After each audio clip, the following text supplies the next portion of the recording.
So, welcome back to the Daily Dean. So here I just want to thank everybody for watching my videos and enjoying them.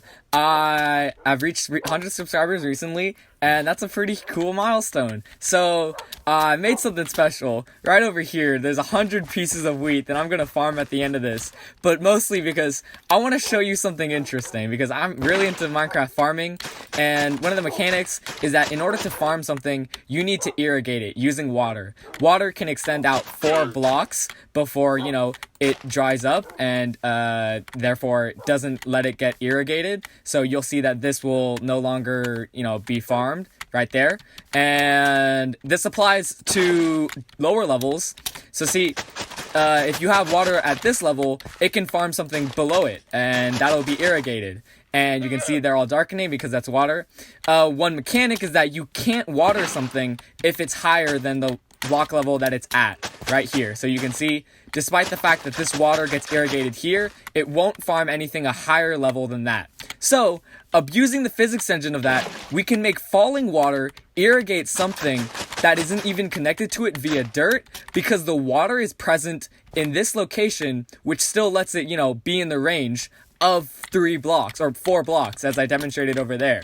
So applying that to my 10,000 block farm, we can see that I have little mushrooms here that I've tried decorating as mushrooms in order to, basically irrigate up farmland, up the countryside, so that if you notice right here, this wouldn't normally be farmed, this wouldn't normally be irrigated if this block wasn't present, or if this spout wasn't present. So, as a result, we have neat little terrain that I don't have to, alter the grid for. Because the grid usually is, everything is 8 blocks apart, because, this irrigates up to 4 blocks, this irrigates up to 4 blocks, and we have a neat little grid where everything is 8 blocks away in order to get optimal farmland, because that's how far the irrigation spreads. But if the irrigation doesn't spread upwards, well, how do we keep the grid intact? Easy, you use the spouts. The spouts will irrigate anything on the same level that it's at, resulting in us being able to climb this without needing to actually, break down any of the dirt or whatever in order to flatten it down.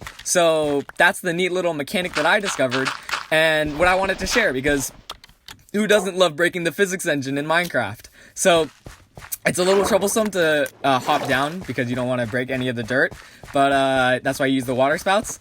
Now, this right here, once again, it's kind of a large farm, actually. I didn't get to that. The farm, as you can see, it's 100 by 100, approximately, which means it's 10,000 blocks wide. 10,000 blocks in area. Well, I mean, technically, this spot that is farmed is technically only like 500, but it has the capacity to farm 1,000 because 10,000, because I wasn't, I haven't finished farming yet because all my hose broke down. But that's besides the point. Right here, you can see I have a little patch of 100 wheat that I thought was a little quirky, a little cute, to, make a little gift for. So each of these represents one of you guys, or, any of the people who enjoys my videos at the time that I'm watching this. And I'm not really sure how else to thank you other than consuming you. So, got wheat that I'm going to make into bread that I promise I'll eat, maybe off camera. But maybe that'll be a separate thing where I just piece together clips of me eating the bread.